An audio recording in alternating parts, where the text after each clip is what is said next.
야곱은 홀로 남았더니 어떤 사람이 날이 새도록 야곱과 씨름하다가 자기가 야곱을 이기지 못함을 보고 그가 야곱의 허벅지 관절을 치매 야곱의 허벅지 관절이 그 사람과 씨름할 때에 어긋나더라.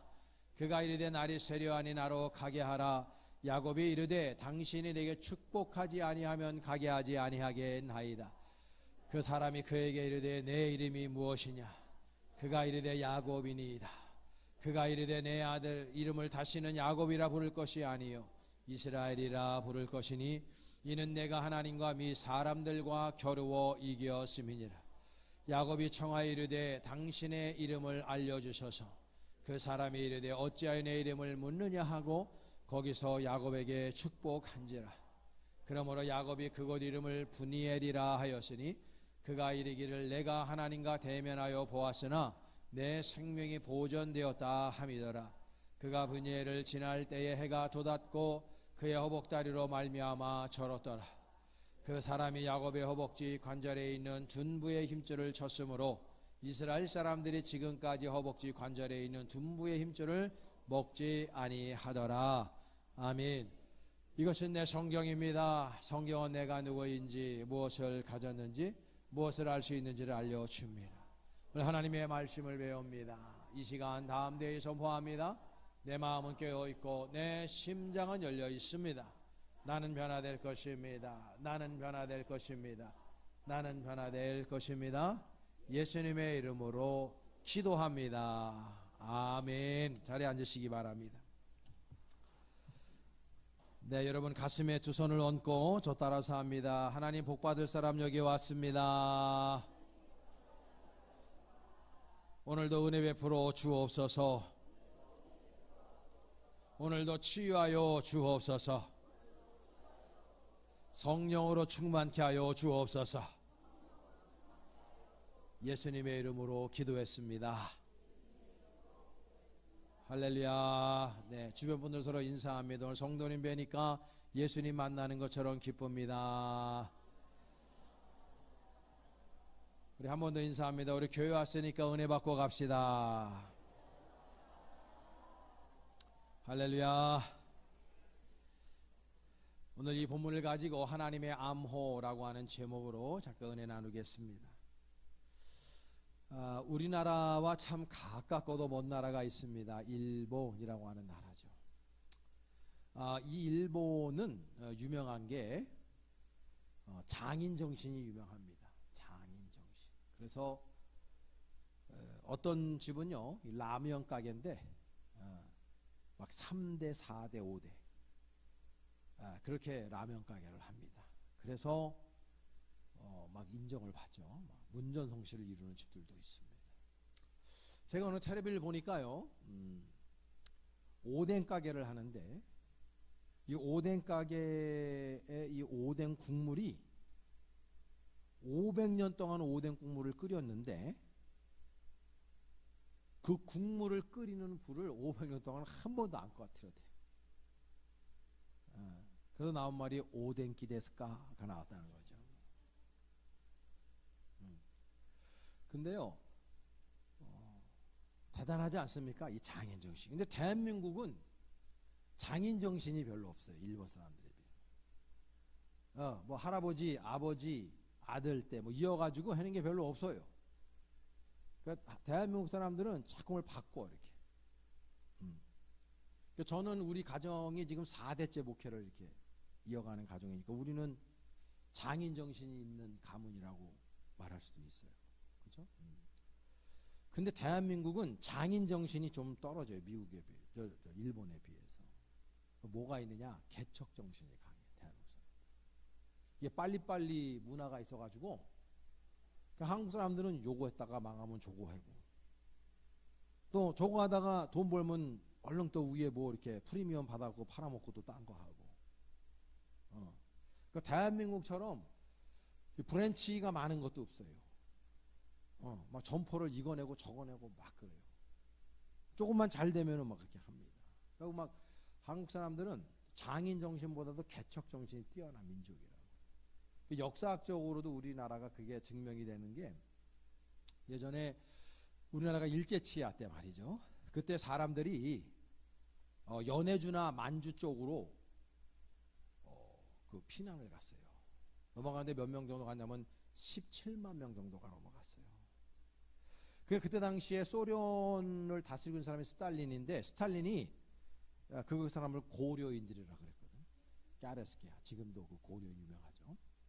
그래서 이 사람들을 17만 명이 부담스러운 거예요. 여러분, 우리나라도 지금 이제 이민국을 설치할 거다 뭐 이렇게 나오지만 그게 쉬운 게 아니에요. 뭐 중동 국가에서 막 넘어오는 사람들 막 맡아가지고 막 이민들 이렇게 받는 게 절대 중요한 게 그거 쉬운 게 아니고, 프랑스라든지 유럽 애들이 그 이슬람 이민 애들 받아가지고 그냥 완전 지금 초토화되는 거 아닙니까? 그래서 우리나라도 그 정책 잘해야 되는데, 어쨌든 간에 그때 당시에 스탈린이 그 고려인들을 이거 어떻게 처리해야 되는가, 그래서 관리안을 세워갖고 기차를 태워요. 17만 명 기차를 태워갖고 지금식으로 하면은 카자흐스탄, 키르기스탄, 우즈베키스탄, 이 스탄이라는 게 무엇의 땅이라는 뜻이거든요. 그래서 스탄 들어가는 게 많아요. 그 러시아 쪽에 가면은요. 그쪽으로 이제 이주를 시키려고 하는데 엄동설안에 기차를 태웁니다. 그리고 15km에 한 그룹씩 내려놓는 거예요. 근데 거기 집이 있어요? 뭐가 있어요? 그냥 허허벌판, 엄동설안의 허허벌판에 15km에 한 무대기씩 내려놨다는 거죠. 그러니까 결국 뭐예요? 죽으라는 거지. 그 엄동설안에 아무것도 없는데서 어떻게 삽니까, 사람이? 그렇게 해놨는데 관리가 궁금하잖아요. 지가 이제 내려놨는데, 그래서 한 달 만에 다시 거기를 찾아갔다는 거야. 기차 타고 한 무대기씩 내려놓은 데를. 그러니까요, 이 고려인들이 동굴 속에서 나오더라는 거야. 동굴을 파고 들어간 거야. 그리고 1년 만에 또 가봤더니 벼농사를 짓고 있고 옥수수, 감자 심어먹고 물 개간을 해가지고 물 대놓고 그러고 집 짓고 살고 있더라는 거예요. 그 지금 여러분 카자흐스탄이나 우즈벡, 키르기스탄 가면은 고려인들, 까라스키아들이 지금도 다 살아가고 있어요. 그 한국 사람들은 이 개척 정신 하면은 전 세계에서 1등이야. 우리나라 1등. 여러분들도 막 사실 막 몸뚱아리 하나밖에 없는 인생인데 개척해서 자수성가한 분들이 우리 교회도 많아요. 한국 사람들은 장인 정신은 조금 모자라도 개척 정신 하나는 타고난 민족이라고 생각을 해요. 이 독일의 가장 유명한 철학자 중에 하나가 칼 야스퍼스라고 하는 사람이 있습니다. 이 사람이 1883년에 태어나서 1969년에 돌아가신 분이거든요. 이분은 의학을 공부했고 법학을 공부했어요. 그래서 의사로서 일을 하다가 자신의 이게 좀 몸이 약해졌어요. 맨날 공부만 하고 뭐 이렇게 하다 보니까. 그래서 의사의 일을 그만두고 이분이 이제 철학을 하기 시작했어요. 그래서 그 유명한 하이델베르그 철학과 교수로 유명이 됩니다. 머리가 두뇌가 뛰어난 사람이 칼 야스퍼스가. 근데 이 사람에게 위기가 온 게 뭐냐면 나치 정권이 들어선 거죠. 나치 정권에 반대하는 많은 그 식자층들이 있었단 말이에요. 그 사람들을 옹호했어요, 칼 야스퍼스가. 그러니까 반나치 노선에 쓴 거죠. 그런데 이 사람을 조사 들어가 보니까 이게 안 되겠다 그래서 나치가 위협을 하는 거예요. 왜냐하면 이 칼 야스퍼스의 아내가 유대인이었어요. 그래서 너가 그 유대인인 아내와 이혼을 하면은 그 교수직을 계속해서 유지할 수 있도록 해주겠다. 그렇지 않으면 너 망명을 하든지 죽는다. 이렇게. 그러니까 칼 야스퍼스가 나치도 싫고 아내를 버릴 수가 없는 거예요. 그래서 아내를 데리고 스위스로 망명을 합니다. 그러면서 이분이 삶을 살았는데, 이때 당시에 그 유명한 하이데거라고 하는 언어는 존재의 집이다, 굉장히 유명한 말을 남긴 사람이 있거든요. 이 사람이란 친구지가 아니었는데 하이데거는 친나치 노선에 섰어요. 그래서 프라이부르크 대학의 총장까지 오르고 나치 완장을 찬 사람이 하이데거예요. 그래서 하이데거와 칼 야스퍼스는 그 우정이 깨지고 더 이상 만나지를 않습니다. 헤어집니다. 이 칼 야스퍼스의 가장 유명한 책이 철학이라고 하는 책이거든요. 근데 이 칼 야스퍼스의 철학의 가장 중요한 두 개의 단어가 있어요. 이 사람이 철학을 이끌어가는 두 단어가 있어요. 그게 하나는 코드라고 하는 용어고 또 하나는 한계 상황이라는 용어입니다. 독일어로는 코데, 그랜츠 시츄아치온, 한계 상황이라고 하는 이 두 용어를 가지고 자신의 철학 사조를 풀어간 사람이에요. 이분은 유실론적인 존재론자 학자입니다. 그러니까 다시 말해서 이 17세기, 18세기, 19세기로 알다시피 이 계몽주의, 인문주의죠. 휴메니타스. 그 인문학이 막 발전하면서 니체 같은 사람은 신은 죽었다. Gott ist tot. 그렇게 선언했던 시절이에요. 근데 대부분의 여러분이 알고 있는 그런 철학자들, 유명한 합리주의자, 공리주의자 뭐 이런 사람들 있잖아요. 인문학자들이 다 신을 믿지 않았어요. 그런 사람들 가운데에서 칼 야스퍼스는 신을 믿어. 아니다. 신이 존재한다. 그래서 이분이 그 코드를 얘기할 때 이 온 우주 만물은 하나님의 코드다 그랬어요. 하나님의 코드다. 그리고 이 철학자가 뭐 해야 되는 사람들이냐? 이 하나님의 코드를 해석하는 사람이 철학하는 사람들이다. 이렇게 얘기한 사람이 칼 야스퍼스입니다. 그러니까 온통 이 세상은 하나님의 코드로 꽉 차 있다. 이걸 우리가 기독교적 신앙으로 풀어서 보면은 이 세상은 하나님의 사인으로 되어 있다는 거죠.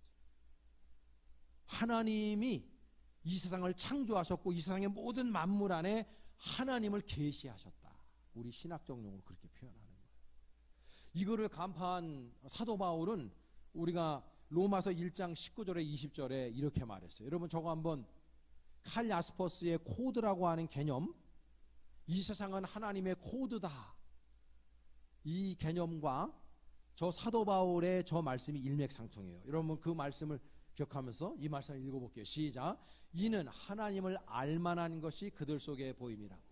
하나님께서 이를 그들에게 보이셨느니라. 창세부터 그의 보이지 아니하는 것들 곧 그의 영원하신 능력과 신성이 그가 만드신 만물에 분명히 보여 알려졌나니 그러므로 그들이 핑계하지 못할지니라. 아멘. 하나님이 이 세상을 창조하셨고 이 세상을 창조한 모든 창조물 가운데 피조물 가운데 하나님을 계시하셨다 그 말이에요. 칼 야스퍼스가 이 온 세상은 하나님의 코드로 꽉 차 있다. 그 말과 딱 일맥상통하는 말씀인 거예요. 그러면서 이 칼 야스퍼스는 자신의 그 철학 세계를 한계 상황, 이 상황 안에 우리 인간이 놓여져 있다. 어떤 상황 안에. 그래서 in their situation sein. 다시 말해서 상황 안에 있는 존재하는 인간이 바로 인간이다. 어떤 상황 안에 존재한다 우리가. 그럴 때 이분은 두 상황 안에 존재하는 것을 처음에는 첫 번째는 그냥 우리의 일반적인 상황. 그리고 두 번째로는 이분이 얘기하는 한계 상황, 그랜츠 시츄아치온. 이 한계 상황을 뭐라고 규정했냐면 우리가 마치 배를 타고 가는데 갑자기 벽을 만나거나 암석을 만나가지고 그 벽에 그냥 부딪히는 거예요. 그러면 배가 어떻게 돼요? 난파되겠죠. 파손되는 거예요. 그걸 한계 상황이라고 그랬어요.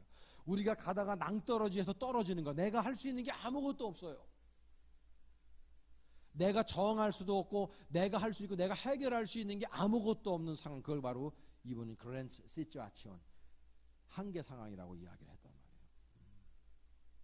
그러면서 이 칼 야스퍼스가 무슨 얘기했냐면 그 한계 상황 속에 누구든지 놓여일 수 있는데 그 한계 상황에 부딪혀서 난파하면 내 존재 자체가 무너진다는 거예요.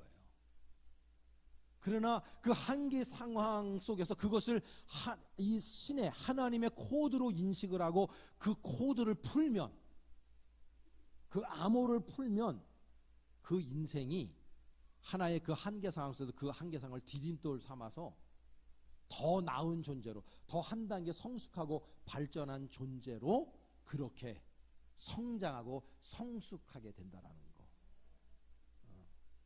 그래서 인생이 완전히 그 그랜트 시츄에이션의 그 상황 속에서 그 상황을 내가 하나님의 코드, 우리 기독교식으로 얘기하면 하나님의 계시로 여기고 하나님의 사인으로 여기고 그걸 걸림돌이 아니라 디딤돌 삼고 마중물 삼는다면은 우리의 인생은 더 한 단계 점프하고 더 높은 곳을 향해서 우리가 날아갈 수 있는 존재가 된다고 칼 야스퍼스가 이야기하는 거예요.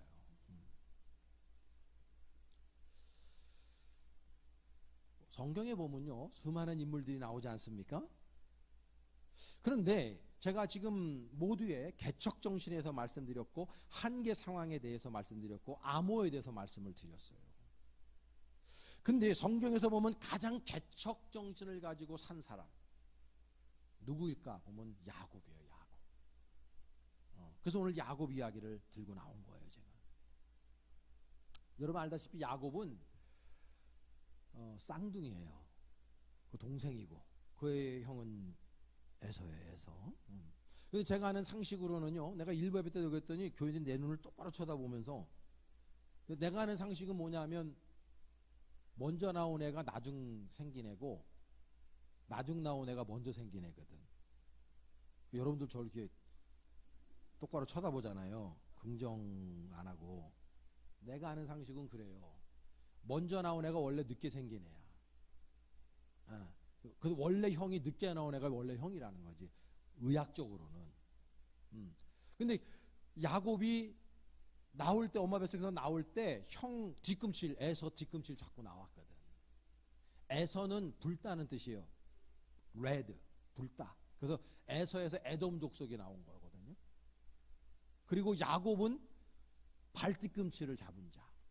그리고 거짓말하는 자, 속이는 자라는 뜻을 가지고 있어요. 야곱의 이름의 뜻이. 그래서 실제적으로 여러분 알다시피 야곱은 엄마하고 짜고 리브가 엄마하고 짜고 그리고 아버지와 형을 속이고 장자권을 딱 가로챘잖아요. 그래서 형 에서한테 맞아 죽을까봐 외삼촌 라반의 집, 그 메소포타미아 하란 땅으로 도망을 가지 않습니까? 거기서 20년을 살아요. 20년을 그 인생을 개척하면서 살다가 4명의 아내를 얻고 아들만 12명. 성경에는 딸 디나가 나왔는데 그 강간 사건 때문에 나왔지만 사실은 신학자들은 딸들이 더 있었을 것이다. 왜냐하면 할펜할프죠. 뭐 아들 하나 딸 하나 나오면 4명의 아내에게서 아들만 난 게 아니거든. 딸도 나왔는데 그 중에 대표적인 이름 하나가 나왔는데 성경에 보면은 여성의 이름이 성경에 등장하는 건 둘 중에 하나예요. 진짜 나쁜 여자든지 아니면은 굉장히 혁혁한 공을 세운 사람, 이런 사람들만 나와요. 이게 히브리인들의 문화도 남전여비 사상이 있어가지고 우리나라도 여자들은 옛날에 족보에 들지도 못했다고. 그리고 출가 외인이다. 너는 그냥 시집가면 거기서 너는 죽을 때까지 뼈를 묻어야 된다. 이렇게 되는 거예요. 히브리인들은 더 그랬거든. 그래서 사실은 여성 딸들이 더 많았는데 어쨌든 간에 야곱이 20년 동안을 그 하란 땅에 살면서 개척하면서 그가 인생을 살다가 귀소 본능인지 뭔지는 모르겠어요. 성경은 침묵해요. 이 야곱이 고향으로 돌아가고 싶은 거야. 아버지와 형이 있는 그곳, 다시 가나안 땅으로 가고 싶은 거예요. 그래서 이 사람이 아내 넷과 자녀들과 그리고 하나님께서 그동안 복 주셔가지고 엄청난 부를 축적했거든. 그 부를 가지고 지금 고향 땅으로 돌아오는 거예요. 오다가 야복나루에 딱 서요. 거기에서 야곱은요 잔머리가 기가 막히게 돌아가는 사람이잖아요. 에서가 그 소식을 듣고 400명 사병, 자신이 기른 400명의 그 군대를 병사를 데리고 야곱을 향해서 오고 있다는 소식을 듣는 거예요. 여러분 형 에서가 400명이나 데리고 야곱한테 왜 올까요? 에? 여러분들이 그냥 그렇지 이놈의 새끼 내가 날 속이고 20년 동안 형이 얼마나 분했겠어요. 여러분 이스라엘에서 장자권이라는 거는요 최고의 복이거든. 그거를 가로챘으니까 형 에서 입장에서 보면은 분노가 치밀어 가지고 20년을 내 이 새끼 언제냐 보면은 내가 가면 안 돼. 이 생각 가지고 400명 데리고 오는 거예요. 그거를 알고 지금 야곱은 두려움 가운데 있는 거예요. 그래서 야곱이 머리를 쓰는 겁니다. 자신이 데리고 모든 식솔들을 세 때로 나눠요. 하나는 첫 번째 때는 앞서 보내는 거는 종들. 그래서 그 종들한테 뭘 보내냐면 양이라든지 소라든지 뭐 이런 거, 형 에서의 마음을 조금 부드럽게 할 수 있을지 모르는 그런 선물 꾸러미를 데리고 가게 하고, 두 번째는 레아, 그 언니죠. 근데 자기네 아내죠. 레아와 그의 자녀들과 식솔들을 두 번째 그룹, 그리고 자기가 네 명의 아내 중 가장 사랑하는 라헬의 식솔들을 세 번째 그룹을. 그래서 앞에 죽으면 그래도 지가 토끼를 나고 그렇게 가고 있는 거예요. 그러니까 머리가 보내. 그리고 자기는 야복강 나루에 딱 혼자 남아 있어요. 오늘 본문에 그 내용이 나와 있습니다. 한번 띄워주시죠. 21절의 말씀인데 우리 시작. 야곱은 홀로 남았더니 어떤 사람이 날이 새도록 야곱과 씨름하다가. 자, 저기 보세요. 야곱은 뭐 왔다 그래 지금? 홀로 남았대. 여러분 인생 살면서 홀로 남아본 적 있어요? 처절하게 고독하고 두려움 가운데, 쓸쓸함 가운데 홀로 지금 야곱이 남아있어요. 저도 목회하면서 저런 경험을 늘 합니다. 한참 목회하던 중에 2004년도에 제가 D12 양시스템 처음 받으려고 부산 백스코로 컨퍼런스를 우리 집사람하고 둘이 참여했습니다. 부산 백스코에서 했는데 부산 백스코에 가니까 8,000명이 모였더라고요. 근데 저는 외로웠어요. 내 옆에 아내도 있어요. 근데 저는 고독해요. 외로워요. 그래서 그 부산 백스코에 앉아서 그 김성건 목사님의 강의 시작하기 전에 세션들이 찬양을 30분 40분을 부릅니다. 그때 저는 그 부산 백스코에 앉아가지고 하염없이 울었어요. 고독해서, 쓸쓸해서. 그럴 때마다 저는 저희 아버지 그 뼈 모시고 있는 벽제를 갑니다. 올해도 참 많이 갔다 왔어요. 그 우리 아버지 성함 써있는 데를 만지면서 혼자 대화하고 와요. 아버지 이럴 때는 어떠셨어요? 왜냐하면 같은 목회를 하니까. 이럴 때는 아버지 어떤 생각 하셨어요? 아버지 나 이것 때문에 힘들어요. 어려워요. 그 부산 백스코에 앉아서 3박 4일 동안 외로웠어요. 계속 울었어요. 하나님 위로하시더라고요. 여러분들 누구와 함께 있다고 외롭지 않은 게 아니에요. 고독하지 않은 것도 아니에요. 야곱은 지금 4명의 아내와 아들만 12명과 수많은 식솔들과 함께 있었어요. 그럼에도 그는 야복나루에 홀로 남겨져 있었습니다. 우리 인생이 때로는 외로워요. 쓸쓸하다고. 사랑하는 아내 남편이 있고 자녀가 있고 부모가 있어도 인생은 고독할 때가 있어요. 어떤 두려움에 사로잡힐 때 있어요. 근데 여러분 그때 기억하셔야 돼요. 하나님 아버지께서는 우리를 고아와 같이 내버려 두지 않는 분입니다. 그분은 우리의 아픔을 아시고, 그분은 우리의 그 쓸쓸함을 아시고, 우리의 두려움을 절대 외면하시는 분이 아니에요. 그 야복나루에 지금 야곱이 홀로 남겨져 있었지만 그 야곱을 홀로 남겨두지 아니하시고 성경 본문에 보면 하나님이 찾아오셨다. 하나님이 찾아오셔요. 그래서 아까 읽은 말씀 다시 한번 띄워줘 보세요. 야곱은 홀로 남았더니 어떤 사람이 날이 새도록 야곱과 씨름했다고. 어떤 사람이라고 표현되어 있는지, 어떤 사람이 누구냐? 30절에 가서 보면 저분이 하나님이라는 걸 야곱이 깨닫고 그 씨름한 그 장소를 브니엘이라고 이름을 줘요. 브니엘, 엘 하나님, 브니 얼굴이라는 뜻이에요. 하나님의 얼굴. 내가 하나님을 면전에서 뵀다는 거예요.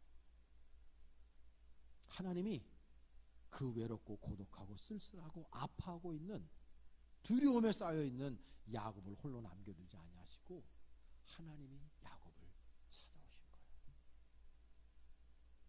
여러분, 고독하고 힘들고 쓸쓸하고 외로운 분들 계십니까? 내 사랑하는 남편에게도, 내 아내에게도, 부모 형제에게도 말 못하는 그런 어려움이 있어요. 여러분, 그때마다 여러분, 하나님께서 여러분들을 찾아오시는 분임을 기억할 수 있기를 바랍니다. 지금 야복나루에서 하나님과 야곱의 만남 속에서 지금 야곱은 세 가지의 스토리를 써내려가요. 첫 번째 스토리가 뭐냐 하면 하나님께서 야곱의 이름을 물으시는 스토리를 써내려가요. 여러분, 오늘 본문 말씀 보면은요 27절에 그렇게 되어 있어요. 우리 다 같이 시작. 그 사람이 그에게죠. 그 사람이 누구예요? 하나님. 그가 누구예요? 야곱. 하나님이 야곱에게 이르되 내 이름이 무엇이냐? 그가 이르되 야곱이니이다. 하나님이 야곱의 이름을 몰라서 이름을 물으시는 게 아니죠. What is your name? 독일말로는 be highest do. 독일말에서 하이스트라고 하는 말은 누구의 이름을 불러주는 건데 그 이름을 불러줄 때의 의미가 뭐냐 하면 너의 의미가 뭐냐, 그런 뜻이거든요. 그래서 하나님이 야곱의 이름을 몰라서 물으신 것이 아니고 be highest do. 너의 이름의 의미가 뭐고 네 삶의 의미가 뭐냐, 네 존재의 의미가 뭐냐, 이거 물으시는 거예요. 다른 말로 하면 너 어떻게 살았냐는 거예요. 너 인생 어떻게 살아왔냐는 거예요. 우리 신앙적으로 확대 해석해 보면은 내가 너한테 맡겨준 사명 따라 너 살았느냐,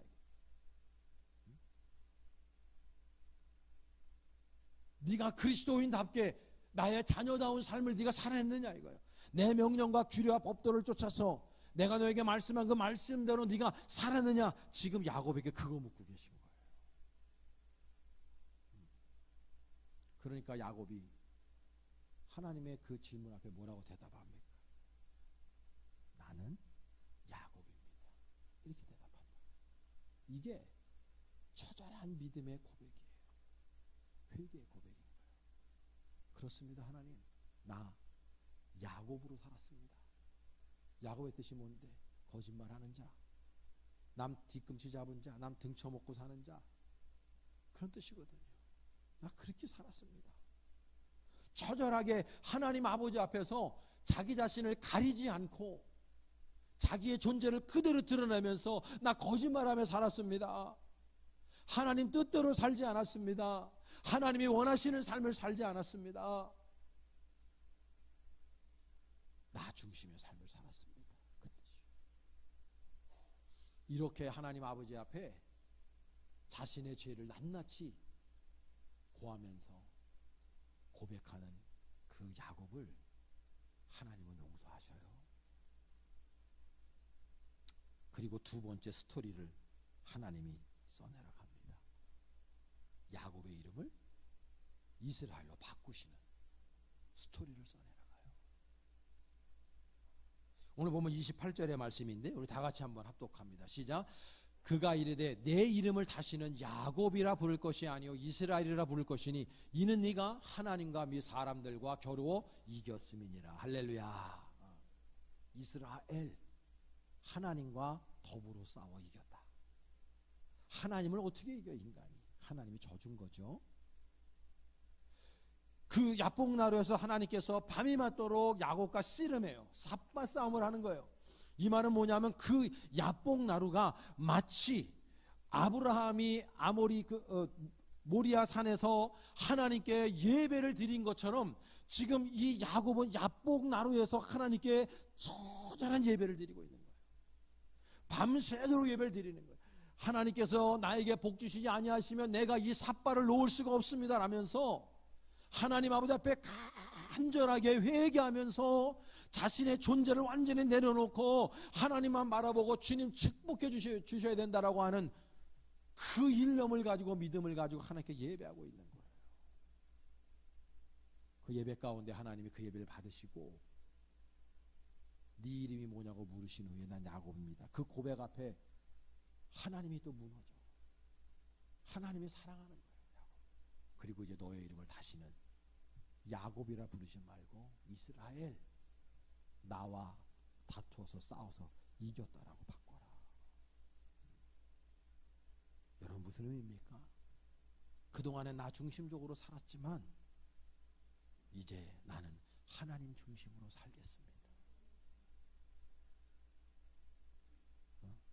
맨날 물질을 추구하는 인생을 내가 살았지만 이제는 내가 바쁜 이유가 하나님 나라 확장을 위해서 주님께서 나에게 원하시는 그 진정한 존재로서 하나님의 자녀다운 삶을 내가 살아내겠습니다 라는 의미가 이름을 바꾼 의미 안에 들어있는 거예요.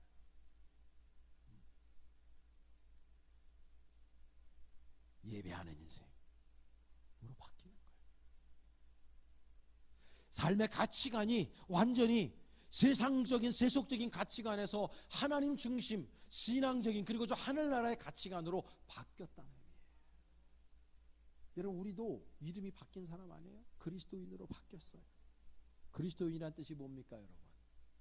그리스도를 따르는 자, 그리스도를 본받는 자라는 뜻이에요. 토마스 아퀴나스가 임미타처 크리스티, 그리스도를 본받아라는 책을 썼잖아요. 그러니까 우리가 그리스도를 본받는 자, 다시 말해서 그리스도인, 저와 여러분들도 뭐예요? 하나님의 이름을 바꿔주셨단 말이에요. 여러분 누구라고요? 그리스도인, 주님의 자녀, 주님의 제자된 사람들이라는 거예요.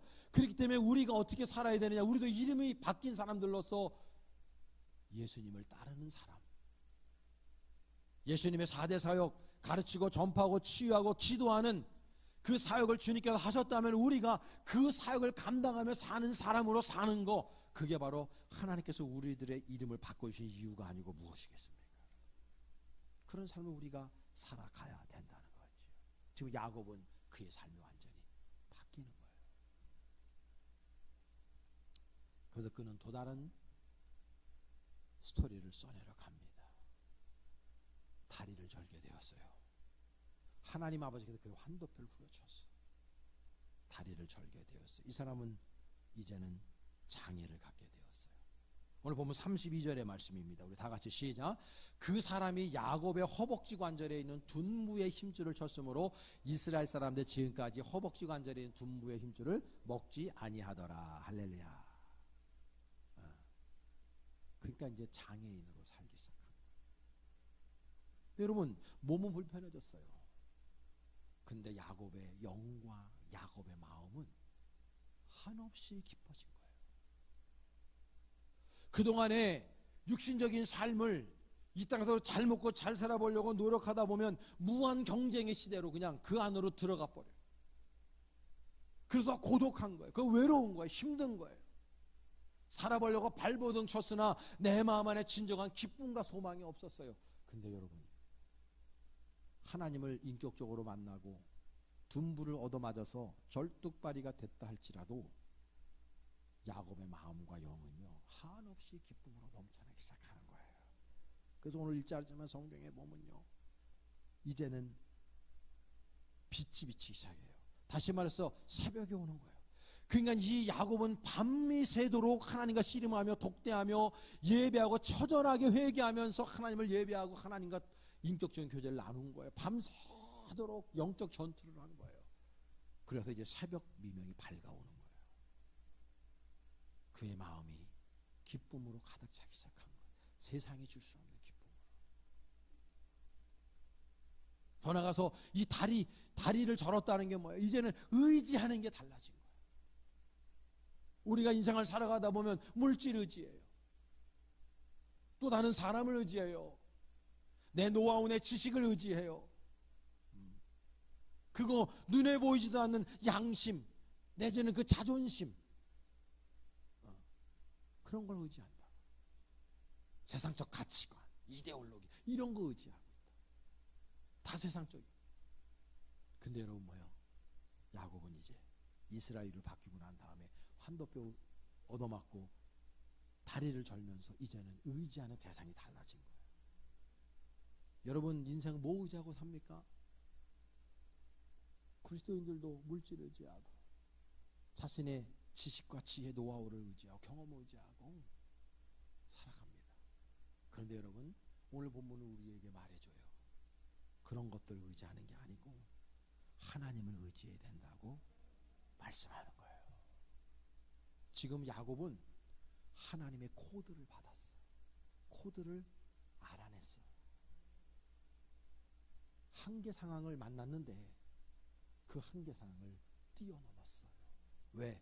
거기가 분이엘, 하나님의 얼굴, 하나님이 존재한다는 걸 이 사람이 깨달은 거예요. 여러분 하나님의 속성 세 가지 제가 많이 말씀드렸어요. 하나님의 속성이 뭐냐면 첫 번째로는 omnipresence입니다. 어디에나 존재하는 거예요. 야고보는 우리가 알고 있듯이 창세기 27장과 28장에 보면 형 에서와 아버지를 속이고 장자권을 자기가 빼앗고 난 다음에 외삼촌 라반의 이제 메소포타미아 지역으로 도망가다가 베델이라고 하는 거기에서 하나님을 만나요. 그래서 이름을 베델, 하나님의 집이다 그런 뜻이거든요. 그리고 20년 동안 하나님 잊고 살았어요. 그러다가 야복나루에서 하나님을 다시 만납니다. 하나님 찾아오셨습니다. 거기서 그가 깨닫는 거예요. 아, 하나님은 여기에 계시는구나. 하나님은 내가 고독하고 외롭고 쓸쓸하고 겁나고 두려움 가운데 있지만 여기에도 계시는구나. 그걸 깨닫는 거예요. 하나님은 어디에나 계시는 분이구나. 여러분 외롭고 쓸쓸하고 고독하고 여러분의 인생 여러분 뜻대로 안 되더라도 그래서 외롭고 고독하고 힘들고 쓰러져 넘어질 때라도 여러분 거기에 하나님 계십니다. 하나님 우리 찾아오시는 분이에요. 우리를 절대 고아처럼 방치하는 분이 아니란 말이에요. 더 나가서 이 야곱이 깨달은 게 있어요. 아, 하나님은 모든 것을 알고 있는 분이구나. 옴니사이언스. 하나님은 내 고독함을 아시고 내 아픔을 아시고 내 두려움을 아시고 내 고민과 걱정과 염려거리를 아시는 분이구나. 그걸 야곱이 깨닫는 거예요. 그리고 이분은요 하나님의 전능하심을 깨달아 하나님의 품에 안기면 옴니포텐스, 하나님이 함께 하시면 내 모든 문제, 나한테는 불가능한 그 문제를 하나님은 해결하실 수 있는 능력이 있으신 분이라는 걸 야곱은 야복나루에서 깨닫고 있는 거예요. 사랑하는 여러분, 여러분 무엇을 의지하고 살아가십니까? 여러분들이 의지하는 것이 다 나쁘다고 말씀드리려고 하는 게 아니에요. 그 모든 것들은 사실은 썩어지고 없어지고 유한적인 것들이에요. 여러분들은 하나님의 코드를 지닌 분들입니다. 갈라디아서 6장 17절에 보면 사도 바울이 그렇게 얘기하죠. 이후로는 나를 괴롭게 하지 말라. 내 몸에 예수의 흔적을 가졌다. Marks of Jesus. 예수의 마크를 가졌다. 그분은 날마다 하나님의 복음을 증거하면서 매를 얻어맞았습니다. 그리고 그분은 자신의 그 신앙의 고백처럼 성은을 받은 사람의 기도하다가 예수님이 여기 못 자고 손에 못 자고 발에 못 자고 허리에 창 자고 그거를 성은을 받은 사람이에요. 성 프란체스코 같은 사람도 성은을 받았다고 고백하죠. 기도하다가 받은 거예요. 자기가 못 지른 게 아니고 예수님의 그 성은을 받았어요. 이 바울도 그걸 받은 사람이에요. 그러니까 자신의 몸에 그 원어에 보면은 복수 형태로 나와 있다고. 마크 하나 받은 게 아니라 마크 S가 붙어 있다고. 예수님의 흔적을 가지고 있단 말이에요. 마크가 있다고. 주님 증거하고 주님 믿고 예수를 따르면서 그리스도인으로 이름 바뀐 사람으로 살아가면서 예수의 흔적을 내가 받았단 말이에요. 여러분 예수의 흔적이 있습니까? 그걸 오늘 저는 칼 야스퍼스의 그 언어로 벤치마킹 하는 거예요. 하나님의 코드가 있냐. 우리가 그런 한계 상황에 우리는 얼마든지 놓을 때 있지만은 그 한계 상황 속에서 예수님의 코드, 하나님의 코드를 해석하고 그 한계 상황에 내가 걸림돌이 아니고 그것을 디딤돌 삼아서 내가 더 성장하는 데 우리가 사용하고 있느냐라는 것과, 하나님께서 야곱에게 물으신 것처럼 내 이름이 무엇이냐, 너의 존재, 내가 너에게 맡겨진 사명대로 너 지금 살고 있느냐 라고 물으실 때 우리 어떻게 대답할 수 있냐는 거예요. 우리 몸에 예수의 코드가 있느냐, 우리 몸에 예수의 흔적이 있느냐, 주님 뜻대로 살아가는 모습이 나에게 있느냐.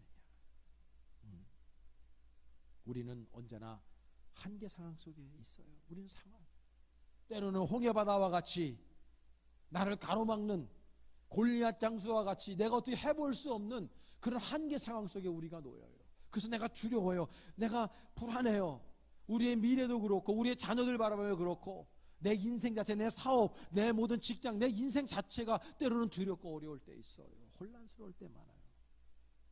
그럴 때 여러분, 물질과 사람과 여러분 노하우를 의지하지 마시고 하나님을 의지할 수 있기를 축복합니다. 우리는 이름이 바뀐 사람들이잖아요. 그리스도인, 주님의 제자들, 주님을 따르는 자들, 하나님의 자녀 됐잖아요. 이제 여러분 어느 순간에 무엇을 하든 여러분 하나님을 선택하시기를 바라고, 하나님은 이미 우리를 선택하신 줄로 믿습니다.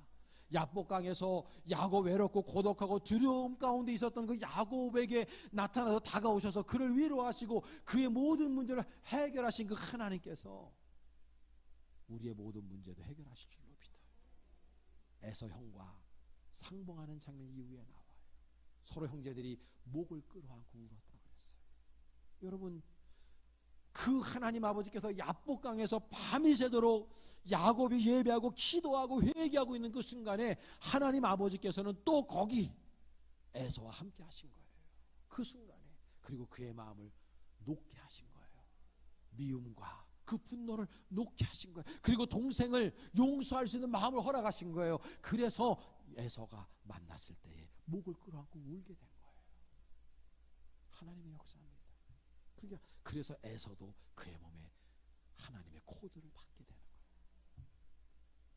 사랑하는 여러분, 저와 여러분들 우리의 인생에 날마다 하나님의 코드를 소유하실 수 있기를 바라고, 늘 주님 안에서 승리할 수 있는 주님의 자녀들로 살아갈 수 있기를 바라요. 하나님이 여러분을 고아와 같이 절대 내버려 두지 않습니다. 주님 우리 찾아오시는 분임을 기억하시고 그 하나님께 여러분의 모든 인생을 다 맡기고 날마다 승리하는 인생 우리 모두가 살아낼 수 있기를 주님의 이름으로 축원합니다. 하나님 감사합니다. 오늘도 부족한 입술로 주님의 말씀을 잠시 대언케 하셨습니다. 우리 사랑하는 모든 교우들 마음 안에 예수님의 코드를 가지고 이름이 바뀐 그리스도인으로 바뀐 사람들로 승리하는 삶을 날마다 살아낼 수 있는 복을 누리게 하여 주시옵소서. 예수님의 이름으로 축복하며 기도합니다. 아멘.